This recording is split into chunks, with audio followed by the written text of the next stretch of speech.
Hey guys, and welcome to Underrail. Now this is going to be a new Let's Play video that I'm making. This very first video, if you guys want to skip past it, if you're hurried to get into the game, you can do that. This is just going to be showing you how you start. I'll read through all the stats, and there's quite a few of them to go through, explain the things that I've understood so far. I haven't really played this game. I just started it a little bit to try it out and make sure that it's working before I started these videos. So Underrail is a post-apocalyptic story set into the future where basically it's Baldur's Gate meets Fallout. So if you're a fan of either one of those games or both, then this is definitely something for you. Now it's the older style type feel games, think early Game Boy or early computers way back when, if you managed to play any of those. So if you're one of those people who enjoy really good graphically intense games, and this is definitely not going to be the one for you. It's not that the graphics are bad, it's just that that's not what they concentrated on. They went more towards the old school feel on purpose. So we're going to go ahead and hit new. Now you can go into options and you can check those things out. In fact, I'll do that real quick. And you can see you can do autosave on transition, which is what we want on. It automatically saves it every time you go from one screen to another, which is kind of nice. It makes it so you don't have to save all the time, and if you get into any trouble, you're not going to go too far back. You can go into video and you can change the resolution. As you can see, it goes all the way up past 1920 by 1080, basically for the 4K that's coming out or is already out for some of you. You can do full screen, which is what we have on. You have the audio that you can turn up and down. Your interfaces. Now this is stuff that you probably won't want to mess with in the beginning because you won't understand what a lot of it does. But as you go through the game and you start to understand your character and the stats that you want available to you, you can come in here and mess around with it, tweak it so that it's exactly how you want it. But it's kind of nice that they give you that option. You got your controls, and you can again come in here and set it up however you want. You got your gameplay again.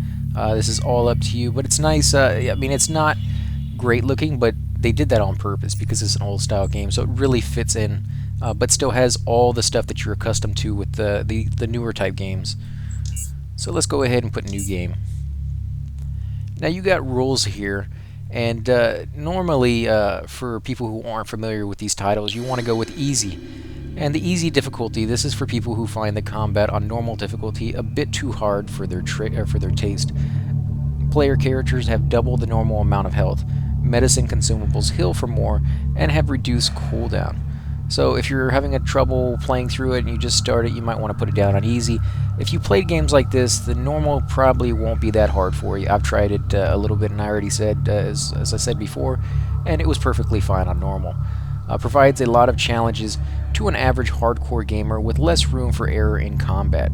This is the way the game is meant to be played. So obviously you are able to go through the entire game playing on normal. It's not going to be one of those difficulties that's just going to be incredibly hard, since this is the way it was meant to be played. Now your experience system. This is where they've actually changed things up, and they've done something I've never seen before, but it may not actually be that new. But I've never seen it in any of the video games I've ever played. So this is the oddity experience system. You gain experience by collecting oddities scattered across Underrail and by completing quests. Higher end oddities are found in progressively more dangerous and hard to access areas. No experience is granted for skill usage, or killing through some oddities are only dropped by creatures. So instead of the old way, which is just to kill creatures and get experience, or use your skills and get experience, things of that sort, the only way to get experience in this one is to basically either complete quest and get the oddities, or find the oddities some other way. So that's kind of a unique way of leveling up. In my opinion, this would be like the hardcore way, because a lot of the time you can just run off and kill creatures that normally would spawn over and over and over again in a kind of a controlled way. You find a good spot, something you can handle, and you just sit there and level up a little bit if you're having trouble. With this system, you wouldn't be able to do that. You would literally have to fight your way to wherever they wanted you to go for the oddity. And if you didn't get there, even if you got like 3/4 of the way through, you wouldn't make any experience if you died. You'd have to get all the way to the end. So definitely a lot harder on a person. Classic experience system, you gain experience by killing enemies, completing quests, and utilizing certain skills. Now this is the way that I'm used to. This is the way most of you are used to. And this is the way we're going to go through it the first time. And then if we have time, we'll go back and try the oddity and see exactly what that entails. So now you have your character, and you can set it up however you want. Now we're going to enter our name in, Demiro. You start off as level 1, obviously, and you can be a boy or a girl. You can see it changes the picture. And they have several pictures you can go through, actually quite a few, and I'll show you each one of them. You can go through, it's not too terribly much, but you should be able to find an avatar in here that you like, and chances are somebody else wouldn't have picked.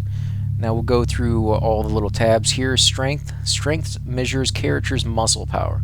It affects melee damage and carrying capacity. It also important for characters who intend to use heavier weapons such as sniper and assault rifles and sledgehammers.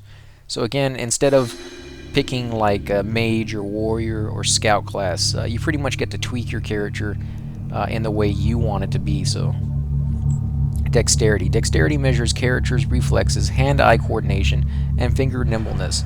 It affects many things such as operating locks, thievery, throwing, and initiative.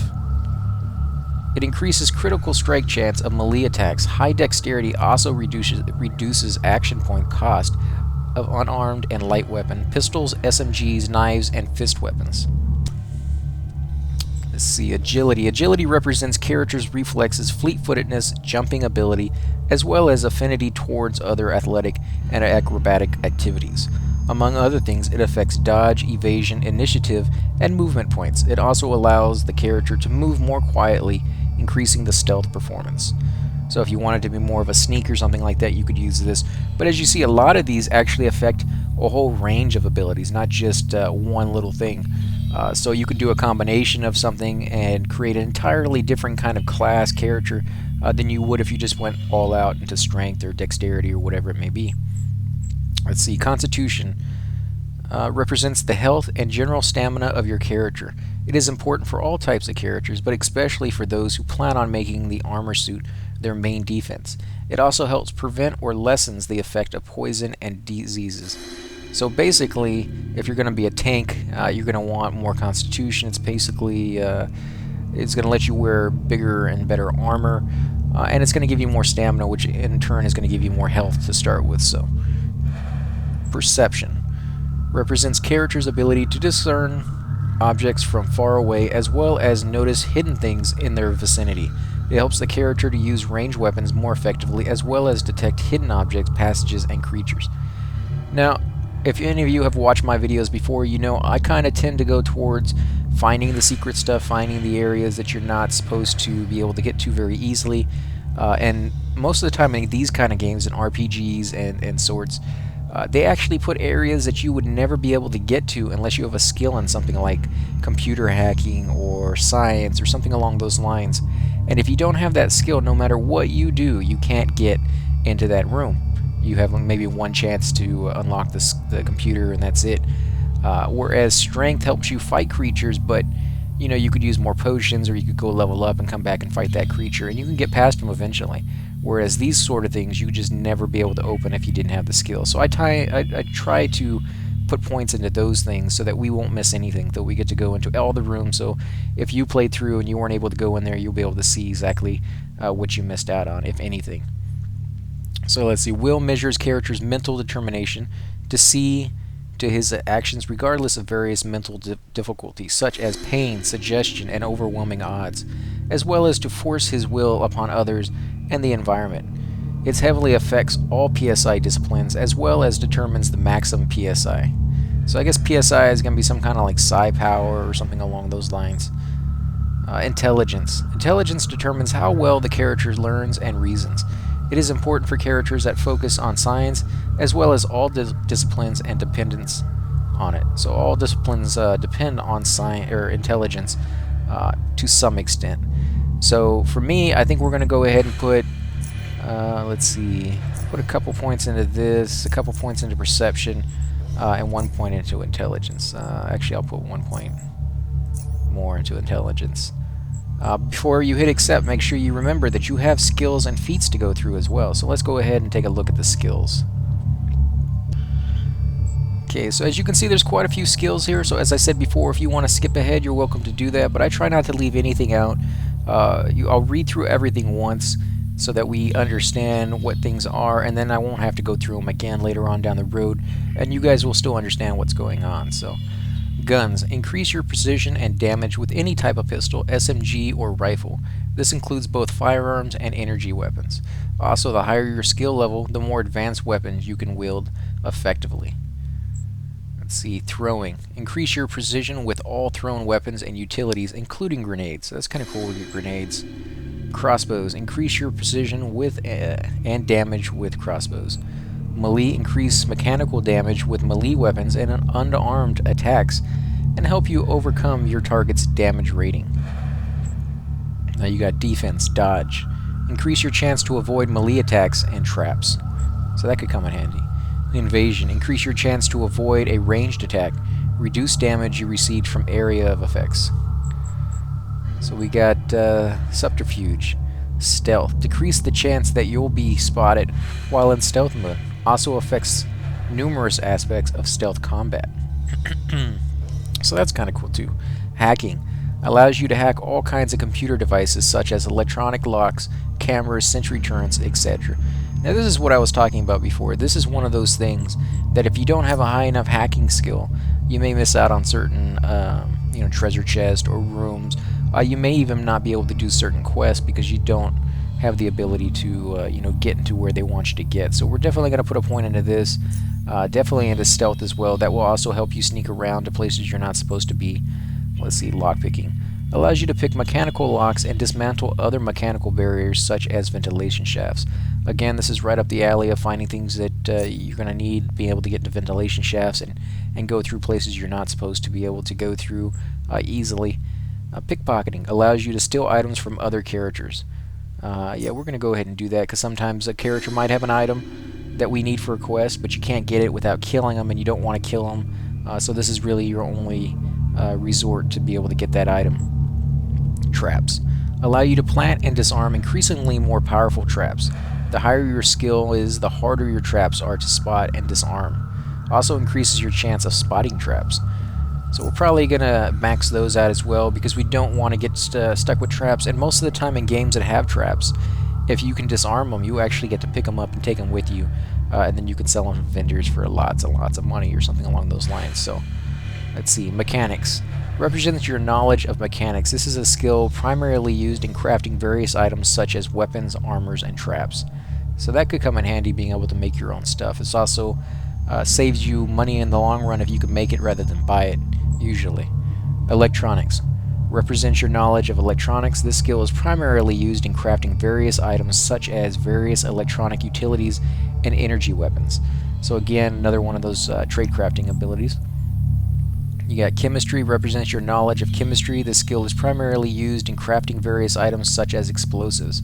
So I'm not a huge fan of the fact that they just basically copy and paste, making a few changes in the words for basically all of these right here. It's just the exact same thing over and over again. Biology. Represents your knowledge of biology. Again, the exact same sentence. This skill is primarily used in crafting various items such as healing and PSI restoring concoctions.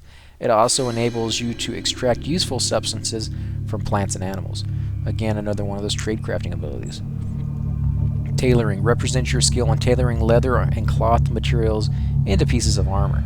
Now all those would probably come in handy if you have the points. I would suggest putting a few into each one of those just in case, because you never know when that might come in handy, especially for quests down the road. You just never know.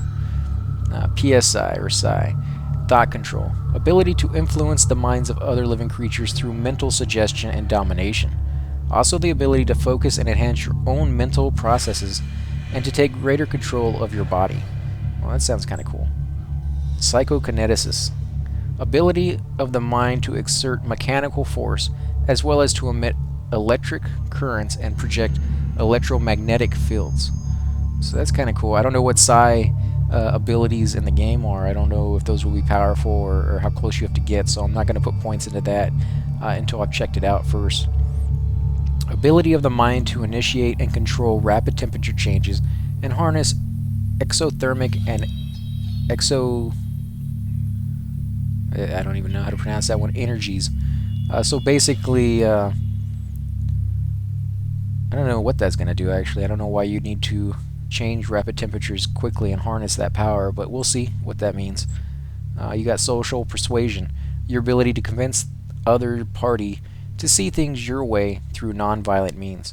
Now, this is usually a huge thing in games like this that allow you to choose your own adventure, or go your own way, or choose your own path, to be able to persuade people in non-violent ways for conversations and things of that sort. So we're going to max that one out right now.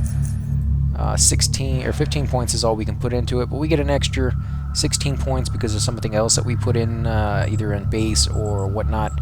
We also get an extra 1 point into intimidation, and 3 points into this one as well, simply because we max this one out. As you can see right there, it tells you what the next ability will do, 20%. Let's go. Intimidation, your ability to make someone act out of fear. Now, I try not to do these, as persuasion is usually considered like the light side, and intimidation the dark side. It doesn't necessarily have to be that way in real life, but I try not to intimidate people in video games. I try to go down more the persuasion path, so I'm not going to put any points into that one. Your ability to work out favorable prices in a business transaction. So basically, this is your charm ability or your charisma. Don't really need that. That will come in handy, you know, when you're selling and buying stuff, but not something I'm going to waste points on right now until I know exactly how useful it is. So I'm going to max out stealth. I'm going to max out hacking. Lockpicking as well. And as you can see, as I did lockpicking, traps went up. I'll do pickpocketing. And go ahead and do traps. Could probably get away with not doing traps, but I'm going to put it in there anyways, just as I said before, just because it's something I usually do. I'll do mechanics. I'll do each one of these for 5.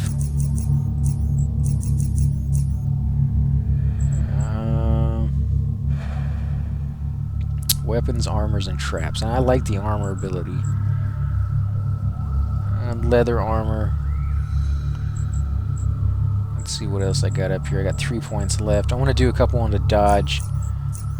There we go.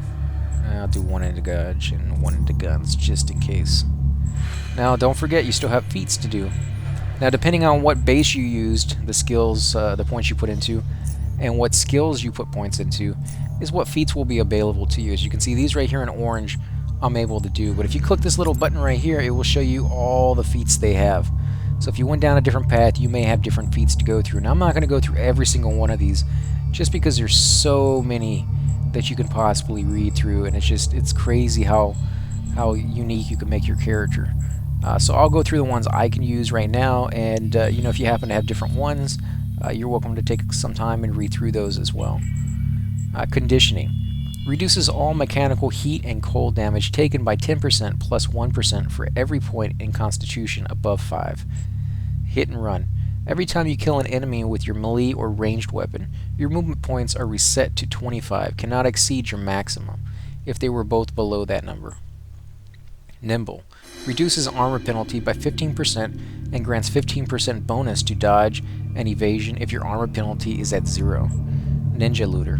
Reduces pickpocketing time by 50%, also reduces suspicion raised when pickpocketing by 25% when hidden from the target. So that's probably going to come in handy. I like that one, just you know, because you can make a lot of money pickpocketing. Let's see, Opportunist. Increased damage against rooted, stunned, and incapacitated targets by 35%, and against slow targets by 20% with weapons and unarmed attacks. Pack. Rat Hound. Increased carrying capacity by 50. Now, this is usually another good thing to get, because in these kind of games, you pick up everything you can possibly get your hands on, and it's sometime before you get back to town to sell, so usually you will fill up rather quickly, and there's other methods that you can use, like repair or take things apart to increase your space, but space is always at a premium, so this is usually a good idea in these kind of games. Paranoia. Everyone is out to get you, and you know it. Detection increases by 20% and chance to get critically hit reduced by 3%. Also, your weapon and unarmed damage is increased by 30% against stealth targets. So that's kind of cool too. Quick Pockets provides you with an extra utility slot and reduces the action points cost of equipping items during combat by 50%. Now, I don't know what a utility slot is yet. That may be a really good thing. I'll go ahead and put a little bubble ahead when I find out what it is, let you guys know if it's a good thing, if you should get this one, if it's a must need, or what's going on there. Reckless. Increase your chance to critically hit with all weapons by 10%, but also increases your chance to get critically hit by 3%. So it's just like the namesake. You're being reckless. You're hitting more, but you might get hit for more as well. Snooping. Increase perception by 3 for the purpose of detecting hidden passages and other secrets. Now, I'm going to probably have to pick that one just because hidden passages, I'm a sucker for them, and it's the last one anyways, so I'll go ahead and pick that one. And those are my 2 right there. So again, we're going to go ahead and go into the game, guys. If you like these videos, I want you to go ahead and please hit the like button, subscribe, or leave comments below. I would love to hear your guys' ideas on these games, which games you would prefer me to review in the future. And as always, guys, thank you for watching. I greatly appreciate it.